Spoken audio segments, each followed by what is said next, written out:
Picture this. You're standing at the altar, about to marry the woman of your dreams, when she looks you dead in the eye and whispers, "I've never loved you. I'm only here for your family's money." Your heart shatters into a million pieces as she turns to run toward her true love waiting in the back of the church. But here's the twist. You have a secret that could change everything. 7 years ago, you were the anonymous stranger who pulled her from a burning car, nearly dying in the process. She spent years searching for her mysterious savior, not knowing he was standing right beside her all along. In my previous life, I let her go without ever telling her the truth. I died alone, filled with regret. But when I opened my eyes again, I was back at that same altar, with the same choice to make. This time I knew exactly what I had to do. Sometimes the greatest love stories begin with the most painful betrayals. Before we jump back in, tell us where you're tuning in from, and if this story touches you, make sure you're subscribed, because tomorrow I've saved something extra special for you. The priest's voice echoed through St. Augustine Cathedral, as hundreds of guests watched expectantly. The afternoon sun streamed through the magnificent stained glass windows, casting rainbow patterns across the marble floor where I stood in my perfectly tailored tuxedo. Everything was exactly as I remembered from 30 years ago, the scent of white roses filling the air, my mother dabbing tears of joy from her eyes in the front row, my father's proud smile as he watched his pharmaceutical empire's heir, about to marry the brilliant young researcher who would secure our family's legacy. Do you, Sophia Bennett, take Liam Sterling to be your lawfully wedded husband, to have and to hold, in sickness and in health, for richer or poorer, for better or worse, until death do you part? Sophia's emerald eyes met mine, and for a moment that stretched into eternity, I saw something that made my blood run cold. The same look of disgust and contempt I remembered from my previous life. Her perfectly applied makeup couldn't hide the slight tremor in her hands, the way her jaw clenched as she prepared to deliver the words that had haunted me for 3 decades. "Father, she began, her voice trembling not with emotion, but with barely contained hatred. The cathedral fell silent except for the distant sound of traffic outside and the nervous shifting of guests in their seats. I need to be honest with everyone here today.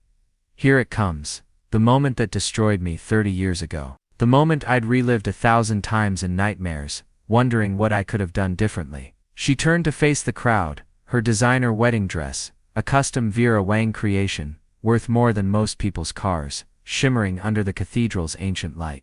Her veil, which had belonged to my grandmother, and 3 generations of Sterling women before her, suddenly looked like a mockery draped over her auburn hair. "I cannot marry a man I have never loved," she announced, her voice carrying clearly through the cathedral's acoustic perfection. "Liam, you're a good person, and you deserve someone who can love you completely. But I'm not that person. I'm only here because your family's pharmaceutical empire represents the only chance to save my father's company from bankruptcy." Gasps rippled through the congregation like waves hitting a shore. I could see my business associates' faces contorting with shock and second-hand embarrassment. My mother's hand flew to her chest, her face draining of color, as she realized the implications for our family's reputation. My father's expression shifted from confusion to fury to calculated damage control in the span of seconds. The whispers started immediately. Did she just say she never loved him?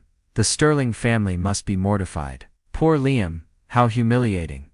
I can't believe she did this at the altar. But I just stood there, calm as still water, watching the woman who had crushed my soul in another lifetime. In my previous life, this moment had sent me spiraling into decades of bitterness and revenge. I'd used every resource at my disposal to systematically destroy her family's medical research company, watching her father's life's work crumble while she struggled desperately to save it. To become a monster consumed by hatred, all because I was too proud, too devastated, too utterly broken to tell her one simple truth. The truth that could have changed everything.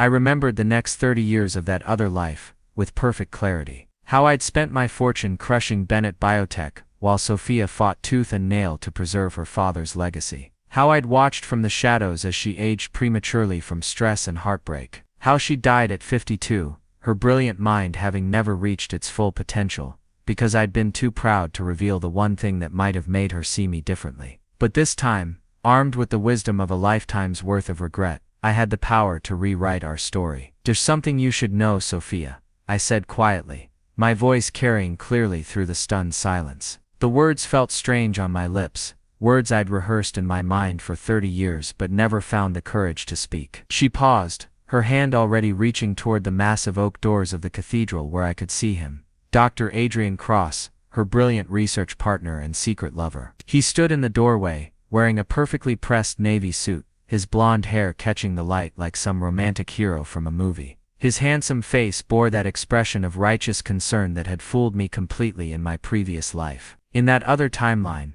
Adrian had waited exactly like this, ready to whisk Sophia away to what she believed would be a life of true love and scientific collaboration. I'd been too devastated to stop them, too proud to fight for her, too broken to reveal the truth that might have changed her mind. Not this time. 7 years ago, on a rainy Thursday night in October, there was a car accident on Highway 47, just outside the medical district. I continued, each word carefully measured. A young medical student was driving home from her late-night research session, when a drunk driver ran a red light and T-boned her car. The color drained from Sophia's face so quickly I thought she might faint. Her hand instinctively went to her left shoulder, where I knew she still carried a scar from that night. A scar she'd told everyone was from a childhood accident, because she didn't want people to treat her like a victim. The impact sent her car spinning into a concrete barrier. I continued, my voice steady despite the thundering of my heart. The engine caught fire immediately. She was trapped unconscious, while flames began consuming the vehicle. Stop, she whispered, but I couldn't stop. Not now. Not when I finally had the courage to tell the truth that had eaten at me for 30 years. Someone saw the accident from the restaurant across the street. Someone who ran toward the flames instead of away from them. Someone who pulled her out just 90 seconds before the entire car was engulfed. I began rolling up the sleeve of my dress shirt, revealing the scarred skin I'd always kept hidden beneath long sleeves and high collars. That someone spent 3 months in intensive care, with third-degree burns covering 40% of his body and 2 collapsed lungs from smoke inhalation. The cathedral fell into absolute silence. Even the whispers stopped. Sophia's hand flew to her mouth, tears streaming down her carefully made-up face, destroying hours of professional artistry. He never told her his name because he didn't want her gratitude. I continued, my voice growing stronger with each word. He didn't want her to feel obligated to someone who had simply done what any decent person would do. He just wanted her to live, to heal, to achieve the brilliant things he knew she was capable of. You, she whispered, the word barely audible. You're him, my guardian angel. The cathedral erupted in murmurs of shock and amazement. I could see my parents' expressions shift from humiliation to confusion to something approaching awe. The same guests who had been whispering about my embarrassment moments before were now staring at me with newfound respect. But I only had eyes for Sophia, whose emerald gaze was searching my face as if seeing me for the first time. In her eyes I could see the memories flooding back, the fragmented recollections of that night she'd spent 7 years trying to piece together. The leather jacket, she said suddenly. You were wearing a black leather jacket, and you had dark hair.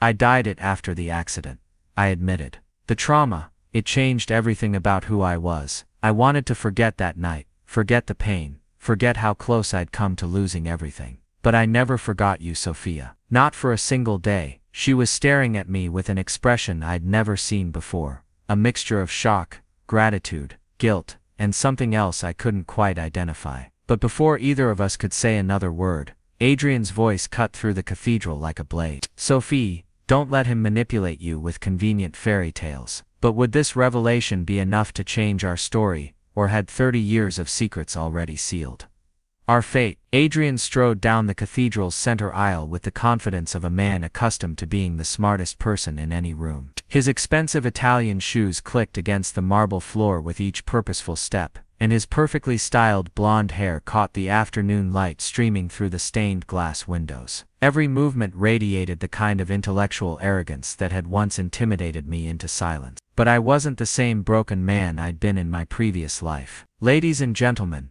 Adrian announced, his voice carrying the authority of someone with multiple PhDs and a reputation for brilliance. I apologize for this interruption, but I cannot stand by and watch an innocent woman be manipulated during her moment of vulnerability. Preparing and narrating this story took us a lot of time, so if you are enjoying it, subscribe to our channel, it means a lot to us. Now back to the story. He positioned himself protectively near Sophia, who was still staring at me with wide, confused eyes. The tears had smeared her makeup, leaving dark streaks down her cheeks, but she'd never looked more beautiful to me than in this moment of raw, unguarded emotion. "Sophie," Adrian continued, his voice taking on the gentle, condescending tone I remembered so well, the voice of a man who believed he was saving a helpless woman from her own poor judgment. "This is convenient timing, don't you think? Right when you're about to leave him for someone who truly understands your worth, suddenly he claims to be your mysterious savior." I watched Sophia's expression waver, doubt creeping in like poison. Adrian had always been brilliant at psychological manipulation, always knowing exactly which words to use to plant seeds of uncertainty about everyone except himself. In my previous life, I'd watched him isolate her from friends, colleagues, and eventually her own family, all while convincing her that he was her only true ally. "Think about it rationally," Adrian pressed, his hand moving to rest on Sophia's shoulder in a gesture that looked supportive but was actually possessive. 7 years ago, you told me every detail you could remember about that night. You said your savior had dark hair and was wearing a leather jacket. You said he was younger, probably early 20s, with a voice you'd never forget. My heart sank as I saw Sophia's expression shift. Adrian was right about those details I'd deliberately obscured in my previous life, by completely changing my appearance after the accident. The trauma had given me the perfect excuse to dye my hair, change my style, even alter my voice by taking up smoking for several years until the damage was permanent. "Look at him, Sophie," Adrian continued, gesturing toward me with clinical precision. "Liam has light brown hair, not black. He's 33 years old now, which would have made him 26 at the time of your accident, not early 20s. And I've never heard him speak with anything but that careful, measured tone he uses in business meetings." Sophia's gaze moved between Adrian and me, confusion and pain warring in her emerald eyes. "But the scars," she whispered. "Those are real." "Scars can come from many sources," Adrian said gently, his voice taking on the patient tone of a professor explaining a simple concept to a struggling student. "Burns, surgeries, accidents of all kinds. Without medical records, there's no way to verify when or how they were acquired." The congregation was watching this exchange like a tennis match, heads turning back and forth between Adrian's logical arguments and my claims. I could see doubt spreading through the crowd, whispers starting again as people began to question whether I was telling the truth, or simply making a desperate attempt to win back my bride. In my previous life, this is where I would have crumbled. Faced with Adrian's superior intellect and smooth manipulation, I would have retreated into hurt silence, too proud to defend myself, and too broken to fight for what I wanted. I would have watched Sophia leave with him, spending the next 30 years consumed by bitterness and regret. But this time, I was prepared. "You're absolutely right, Adrian,"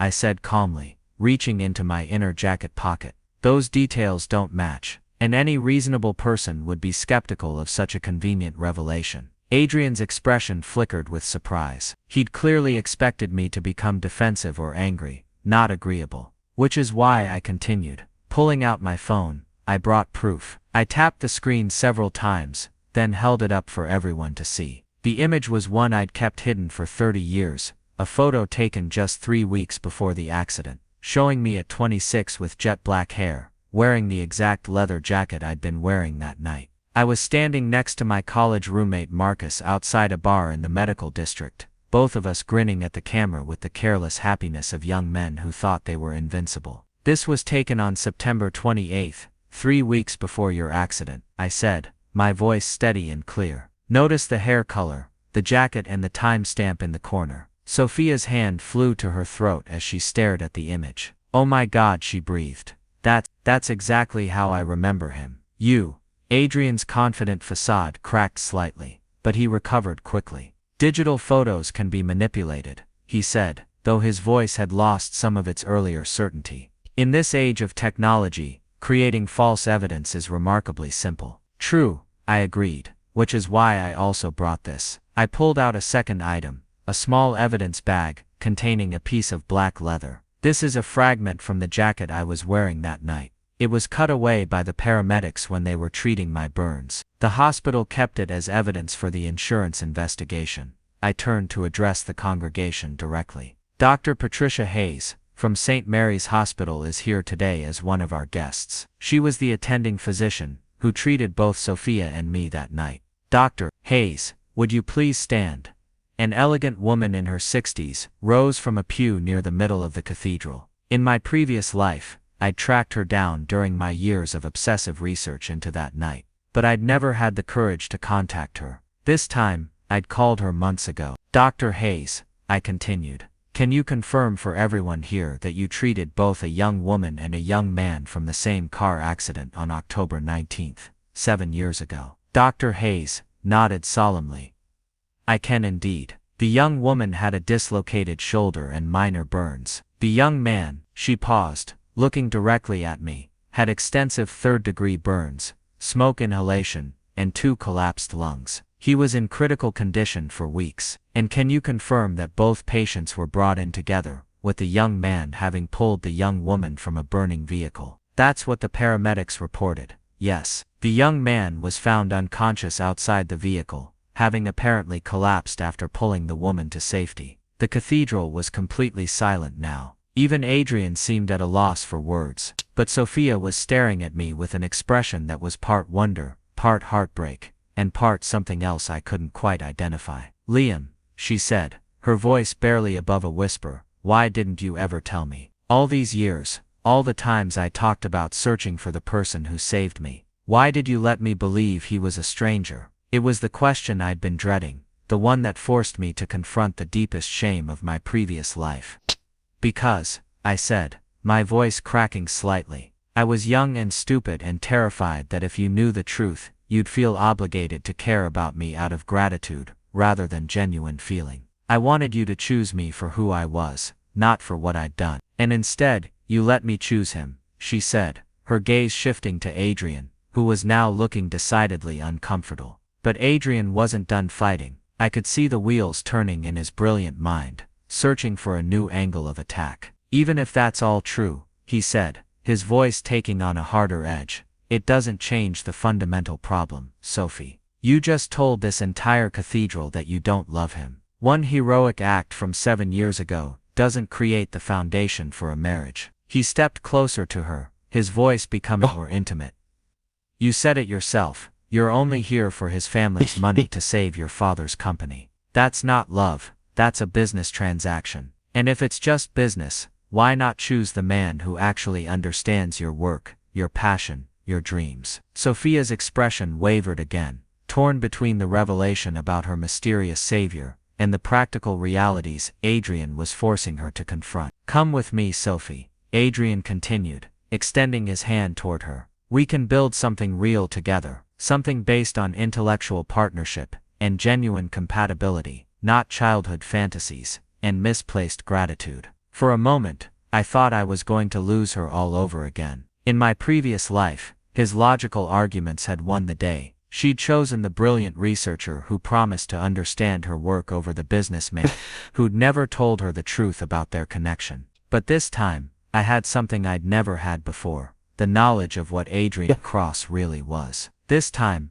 I wouldn't let his silver tongue poison her mind against the truth she deserved to know. Actually, Adrian, I said, my voice taking on the controlled tone I'd perfected during 30 years of high-stakes business negotiations. Since we're talking about understanding Sophie's work, let's discuss that for a moment. I turned to address the entire congregation, my business training finally serving a purpose beyond profit margins and market domination. The assembled crowd, pharmaceutical executives, medical researchers, society figures, and family friends, represented some of the most influential people in the medical and business communities. If I was going to expose Adrian Cross, I couldn't ask for a better audience. Ladies and gentlemen, 7 years ago, after Sophia's accident, she began developing what would become groundbreaking research in gene therapy. Specifically, she was working on targeted delivery systems for cancer treatment that could revolutionize how we approach oncology. I looked directly at Adrian,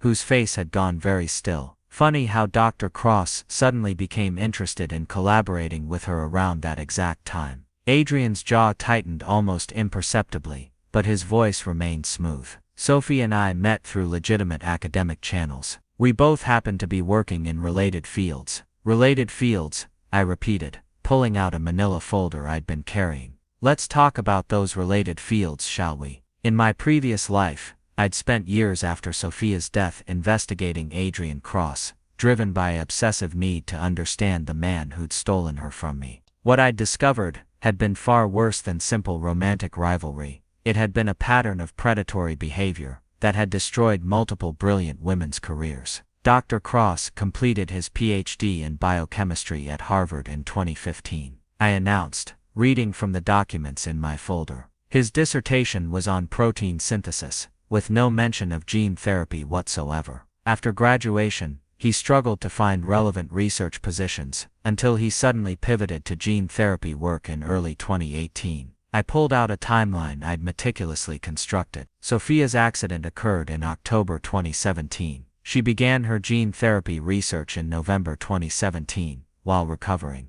Dr. Cross reached out to her for collaborations in January 2018, claiming to have been working in gene therapy for years. Sophia's face went pale as she processed the implications. That's not possible. Adrian, you told me you'd been working in gene therapy since graduate school. I had been studying it informally, Adrian said quickly, but there was a slight edge to his voice now. Not everything needs to be documented in academic papers. Informally, I repeated. Like Dr. Elena Martinez was studying it informally. The cathedral fell silent, except for the sound of someone's sharp intake of breath. Adrian's face went white. Who is Elena Martinez? Sophia asked, looking between Adrian and me with growing alarm. Dr. Martinez, I called toward the church entrance. Would you please come in? The massive oak doors of St. Augustine Cathedral opened, and a woman in her 50s walked down the center aisle. Dr. Elena Martinez had aged visibly since I'd last seen her in my previous life.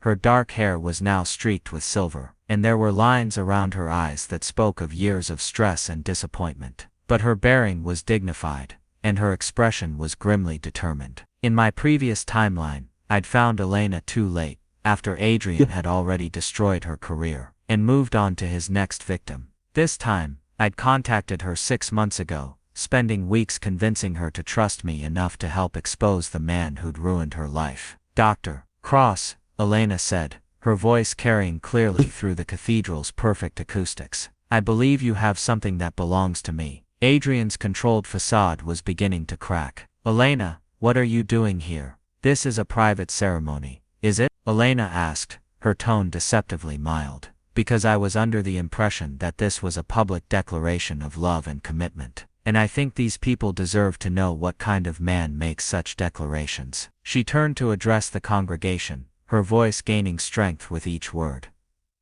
6 years ago, I was a postdoctoral researcher at Johns Hopkins, working on breakthrough gene therapy techniques for treating muscular dystrophy. I was young, brilliant, and naive enough to believe that when a charming fellow researcher offered to collaborate with me, he actually wanted to be my partner. Sophia's hand flew to her throat. Adrian, what is she talking about? She's clearly unstable, Adrian said quickly. This is some kind of coordinated attack on my reputation. But Elena continued as if he hadn't spoken. Dr. Cross was very charming, very persuasive. He convinced me to share my research with him, to include him on papers, to trust him with data that represented years of my life's work. Her voice hardened. And then just before our joint publication was set to go to print, he filed patents for all of my techniques under his name alone. The cathedral erupted in shocked murmurs. I could see several prominent researchers in the audience exchanging meaningful glances. The academic world was smaller than most people realized, and stories like Elena's had a way of becoming whispered legends. That's a serious accusation, Sophia said, her voice barely above a whisper. Adrian, please tell me that's not true. It's completely false, Adrian said, but sweat was beginning to form on his forehead, despite the cathedral's cool air. Elena, you know perfectly well that those techniques were developed through our collaborative effort, with my contributions being the decisive factor. Your contributions? Elena laughed bitterly. You mean your ability to manipulate the patent filing system and exploit the trust of someone who considered you a friend. I stepped forward, opening my folder wider. Dr. Martinez isn't the only one, I'm afraid. I pulled out a photograph of a young Asian woman, Dr. Rachel Kim, previously of Seattle Children's Hospital. Groundbreaking work in pediatric gene therapy, mysteriously appropriated by Dr. Cross in 2019. After a brief collaboration, Another photograph. Dr. Sarah Chen, formerly of Stanford Medical. Revolutionary techniques in targeted drug delivery. Patents filed by Dr. Cross in 2020. I could see Sophia's expression changing as the implications sank in. The brilliant woman who'd spent years believing Adrian was her intellectual equal was beginning to realize she'd been talking to a predator. "This is a conspiracy," Adrian said desperately, looking around the cathedral as if searching for allies. "Liam, you've clearly paid these women to make false accusations. This is harassment, pure and simple." "Have I?" I asked calmly. "Dr. Martinez, have you received any compensation from me for being here today?" "Nothing," Elena said firmly. "I'm here because Dr. Cross destroyed my career, and I want to prevent him from doing the same thing to another brilliant young woman." The cathedral doors opened again, and 2 more women walked in. I recognized them from my research, Dr. Kim and Dr. Chen, both of whom I'd contacted after finding Elena. In my previous life, they'd been isolated and afraid, their careers ruined and their reputations destroyed. This time, I'd given them something precious, the knowledge that they weren't alone. "We haven't been paid either," Dr. Kim announced as she walked down the aisle. "We're here because we want justice, and because we want to save Dr. Bennett from making the same mistake we all made," Dr. Chen added, her voice carrying a note of protective fury that made my chest tight with recognition. Sophia was staring at Adrian, as if seeing him for the first time. "Adrian, this can't be true. Tell me this isn't true." But Adrian's mask was finally slipping completely. The charming, brilliant researcher was being replaced by something calculating and cold. "Sophie, you can't seriously be listening to this nonsense," he said, his voice taking on a harder edge. "These women are obviously bitter about their own failures, and they're trying to blame me for their inability to succeed in a competitive field." "Failures?" Dr. Martina stepped forward, her eyes flashing with it. "I had 3 publications in Nature before I met you. My research was being hailed as revolutionary, and I was being courted by every major pharmaceutical company in the country before Dr. Cross collaborated with me." Dr. Kim added. I pulled out another document from my folder. "Sophia, do you remember the night you first told Adrian about your specific gene therapy research? You mentioned it was about 6 months into your recovery, during a dinner at Francesca's restaurant downtown." Her face went white. "How do you know about that?" "Because I was investigating the pattern," I said gently. "In each case, Dr. Cross follows the same methodology. He identifies a brilliant female researcher who's developed something potentially revolutionary. He approaches her with offers of collaboration and partnership. He gains her trust, often through romantic involvement. And then, once he has complete access to her work, he files patents under his name and disappears." Adrian's face was now openly hostile. "This is ridiculous. Sophia, we need to leave now." But Sophia wasn't moving. She was staring at him, with an expression that was part horror, part dawning understanding, and part fury. "The delivery system," she whispered. "6 months ago, you asked me about my delivery system research. You said you wanted to understand it so you could help me refine it." "Sophia was trying to help you," Adrian said, but his voice had lost all of its earlier charm. "Help me," she repeated slowly. "Like you helped Dr. Martinez, like you helped Dr. Kim and Dr. Chen." The brilliant woman I'd loved for 30 years was finally seeing Adrian Cross for what he truly was, and the revelation was about to destroy everything he'd built. But I wasn't finished. In my previous life, I'd learned the most devastating truth about Adrian Cross only after decades of investigation. A truth so shocking that it had nearly driven me to madness when I finally uncovered it. "There's something else you need to know, Sophia," I said, pulling out the final document from my folder. "Something that makes Adrian's interest in you far more sinister than simple research theft." Adrian's face went deathly pale. "Liam, you're treading on dangerous ground." "Am I?" I looked directly at him, seeing the fear creeping into his eyes. "Tell me, Adrian, why don't you explain to everyone here how you knew about Sophia's accident before it was even reported in the news?" The cathedral fell into stunned silence. Sophia turned to stare at Adrian with growing horror. "What are you talking about?" she whispered. I opened the document, a private investigator's report that had taken me 20 years to commission in my previous life. Dr. Cross, would you like to tell Sophia how you were monitoring her research activities for months before her accident? How you knew her schedule, her routes, her habits? That's completely fabricated, Adrian said, but his voice was shaking now. Is it? I turned to address the congregation. Ladies and gentlemen, Adrian Cross didn't just stumble upon Sophia after her accident. He'd been tracking her work since her second year of medical school, when her preliminary research showed promise in gene therapy applications. I pulled out a series of photographs, surveillance images that showed Adrian watching Sophia from a distance at various conferences and research presentations over several years.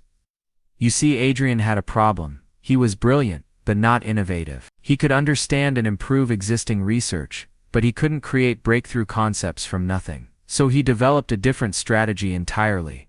Sophia's hand flew to her throat. No, she breathed. That's impossible. He would identify young, brilliant female researchers who were developing revolutionary concepts. Then he would study them, learn their patterns, and find ways to insert himself into their lives at moments of maximum vulnerability. I looked directly at Adrian, who was now visibly trembling. A car accident that left someone traumatized and isolated.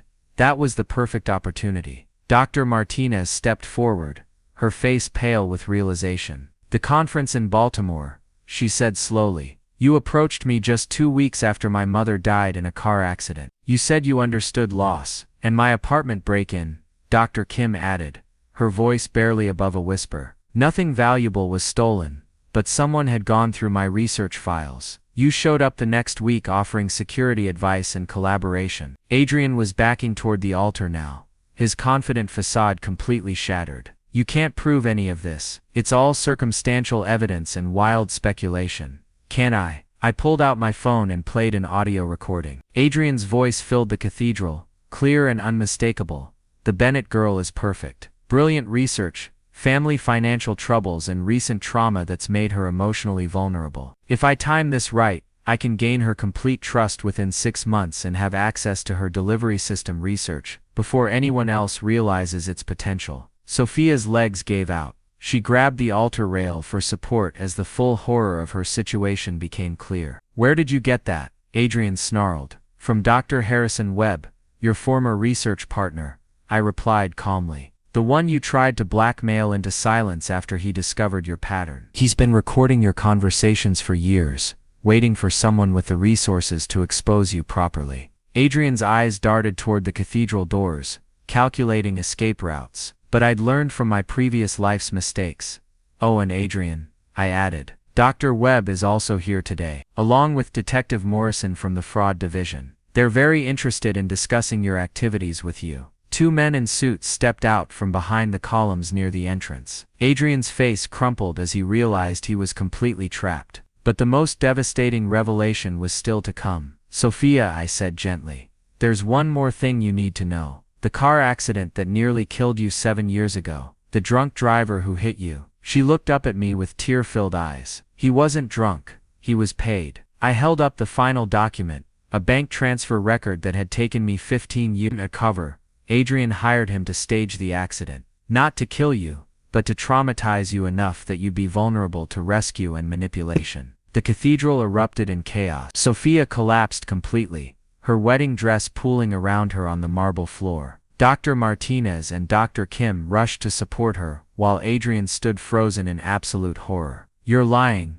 he whispered. But even he seemed to know it was useless now. The driver's name was Marcus Delacroix. He confessed everything on his deathbed last year, including the specific instructions you gave him about timing and severity. I looked at Adrian with all the contempt I'd carried for 30 years. You nearly killed the woman you claimed to love, all for access to her research. Now I understood the full scope of Adrian's evil, and why Sophia's love had turned to ashes in my previous life. The man she'd chosen over me had orchestrated her near death to manipulate her into trusting him. Adrian stood frozen in the center of St. Augustine Cathedral, surrounded by the wreckage of his carefully constructed lies. The charming, brilliant researcher had vanished completely, replaced by a cornered animal, whose true nature was finally exposed to the world. Detective Morrison stepped forward, his badge gleaming in the stained glass light. Dr. Adrian Cross, You're under arrest for conspiracy to commit assault, fraud, intellectual property theft, and multiple counts of criminal deception. But Adrian wasn't done. Even facing complete ruin, his narcissistic mind couldn't accept defeat. Fine, he snarled, all pretense of charm evaporating. You want the truth? Yes, I orchestrated everything. The accident, the timing, the research theft, all of it. The congregation gasped, but Adrian continued his confession with the fury of a man who'd lost everything. Sophie was going to waste that research in some academic journal while people died of cancer. I made sure it could actually save lives and generate the billions it deserved. His voice grew more vicious with each word. I gave her purpose, direction, a reason to live after her pathetic existence nearly ended in that car. Sophia struggled to her feet, her wedding dress torn and stained with tears. But when she spoke, her voice carried a strength I'd never heard before. You tried to kill me, she said, each word like a blade. You paid someone to nearly murder me so you could steal my life's work. I saved you from mediocrity, Adrian shouted. Without me, you'd be nothing but another forgotten researcher, whose brilliance died with her in obscurity. Without you, Sophia said, her voice deadly calm, I'd be alive instead of living as your victim. Adrian's face contorted with rage.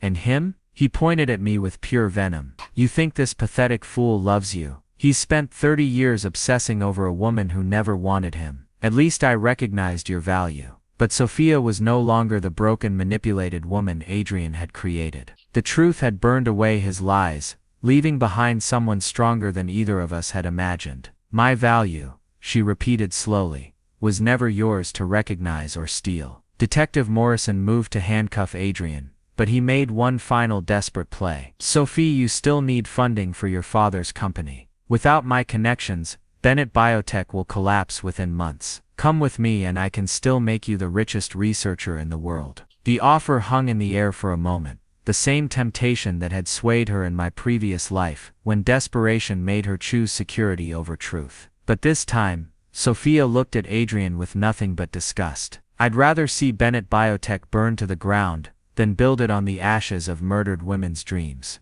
she said. Then turning to face the assembled crowd, she announced, Dr. Martinez, Dr. Kim, Dr. Chen, whatever research was stolen from you belongs to you. I'll spend every resource I have making sure you get back what's rightfully yours. Adrian's face went white as he realized the full scope of his defeat. Not only was he facing criminal charges, but his victims were united against him, and his greatest prize had just rejected everything he'd offered. You'll regret this, he spat as Detective Morrison led him away. All of you. You have no idea what you've lost. But as the cathedral doors closed behind him, the only thing I felt was relief. The monster who had destroyed so many lives was finally facing justice. But could Sophia and I find our way back to each other after so much pain? 18 months later, I stood in the research lab of the rebuilt Bennett Biotech, watching Sophia work on the gene therapy project that would eventually save thousands of lives. The late afternoon sun streamed through the floor-to-ceiling windows of the new facility, casting golden light across the pristine equipment and research stations that represented her father's restored legacy. The past year and a half had been a whirlwind of legal battles, media attention, and painstaking reconstruction. Adrian's trial had made international headlines.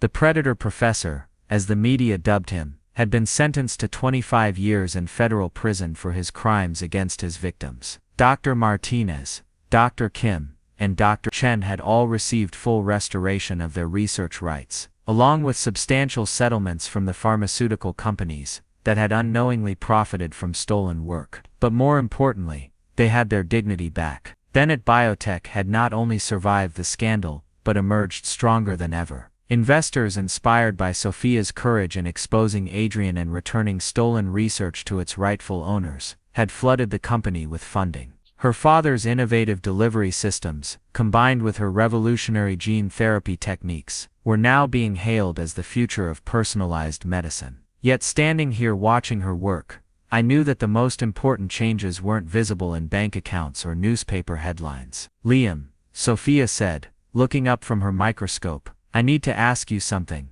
and I need you to be completely honest. I set down my coffee and gave her my full attention. These conversations had become a regular ritual between us, moments of careful honesty, as we navigated the complex relationship that had emerged from the wreckage of our previous assumptions about each other. In the cathedral, when you revealed the truth about saving my life, was part of you hoping it would make me choose you out of gratitude? It was the question I'd been dreading for months, yet also the one I'd been expecting. Sophia had spent the past year in therapy, working through the trauma of discovering that her near-death experience had been orchestrated by someone she'd trusted. But she'd also been examining her own motivations, her own patterns, her own capacity for genuine choice versus reactive decision-making. Honestly, I said, settling into the chair across from her lab bench, in my previous life, yes, I think I would have told you the truth specifically to manipulate your emotions and make you feel obligated to choose me. She studied my face carefully, and this time,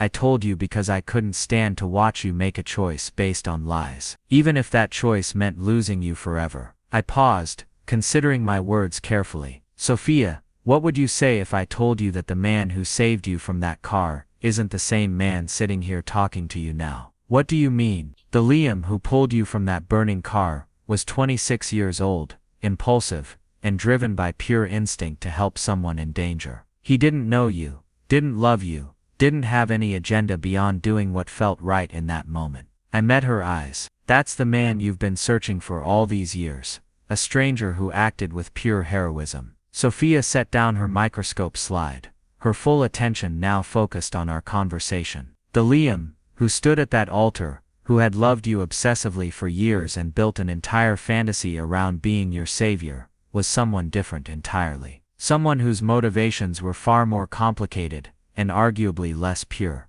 And the Liam sitting here now, she asked quietly, is someone who's had to confront the difference between loving someone and loving the idea of someone, between wanting to possess someone and wanting to see them flourish. I took a deep breath. I spent 30 years in another timeline, believing I loved you, Sophia. But what I actually loved was the version of you that I'd created in my mind, the version that needed saving, that would be grateful enough to love me back.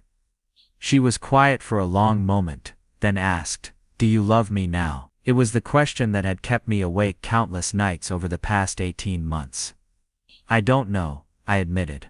I know I respect you immensely. I know I'm grateful to have been part of your journey back to wholeness. I know I admire your intelligence, your courage, your capacity for forgiveness, even after everything Adrian put you through. I stood up and walked to the window, looking out at the city where we'd both been broken and rebuilt in different ways. But I also know that any feelings I have for you now are complicated by decades of history that you don't remember, by guilt over my inaction in that other timeline, and by the simple fact that we met under circumstances that make it nearly impossible to know what's real and what's just residual emotion. Sophia joined me at the window, standing close enough that I could smell her subtle perfume. Something light and floral that she'd started wearing after the trial, part of her process of reclaiming her own identity. You know what's strange, she said. For the first time in my adult life, I'm not looking for someone to save me, or complete me, or fix my problems. I spent so many years searching for my mysterious guardian angel,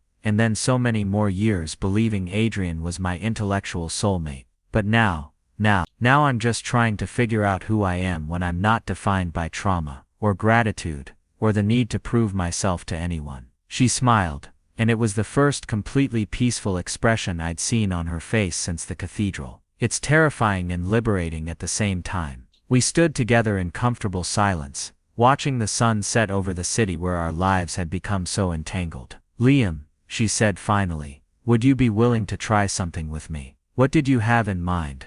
What if we started over? Not as the businessman and the researcher who were supposed to get married. Not as the victim and her savior. Not as two people carrying the weight of trauma and manipulation and 30 years of complicated history. She turned to face me directly. What if we just tried being Sophia and Liam, two people who work in the same building, who respect each other's minds, who've been through something extraordinary together, and who might be interested in seeing if there's something real worth building between them. The simplicity of it was breathtaking. After all the drama, all the revelations, all the cosmic weight of rebirth and revenge and justice, she was proposing the most radical thing imaginable, a normal relationship. I'd like that, I said, though I should warn you, I have no idea how to date someone without the complications of secret identities and stolen research and orchestrated car accidents. She laughed, the first truly carefree sound I'd heard from her since the wedding. Well, lucky for you, I don't know how to date someone who isn't secretly planning to steal my life's work. So we'll both be learning. As we walked out of the lab together, I realized something profound had shifted. For 30 years in my previous life, I'd been haunted by the woman I'd lost. For the past 18 months, I'd been grappling with the woman I'd saved. But now, for the first time, I was looking forward to discovering the woman I might actually choose to build a life with, not out of obligation, or obsession, or cosmic debt, but out of genuine curiosity about who we could become together. Outside the building, Sophia paused and looked back at the research facility that represented everything she'd almost lost, and everything she'd fought to rebuild. You know what I learned from all of this, she said. Sometimes the greatest love story isn't about finding your soulmate, or being rescued by your perfect match. Sometimes it's about becoming the kind of person who's capable of healthy love, and then finding someone else who's done the same work. As we walked toward the parking garage together, two people with no agenda beyond enjoying each other's company, I thought about the man I'd been in my previous life. He'd believed love was about grand gestures and sacrifices, and earning someone's devotion through heroic acts. He'd spent 30 years bitter and alone, because he'd never learned the difference between loving someone and needing to be needed by them. But perhaps the greatest gift of living twice wasn't the ability to correct past mistakes. It was the opportunity to become someone who wouldn't make those mistakes in the first place. Sometimes the greatest victory isn't getting the person you want, it's becoming the person capable of being truly chosen, freely and without debt, by someone who's done the same work to become worthy of choosing. Up next, you've got two more standout stories right on your screen. If this one hit the mark, you won't want to pass these up. Just click and check them out, and don't forget to subscribe and turn on the notification bell, so you don't miss any upload from us.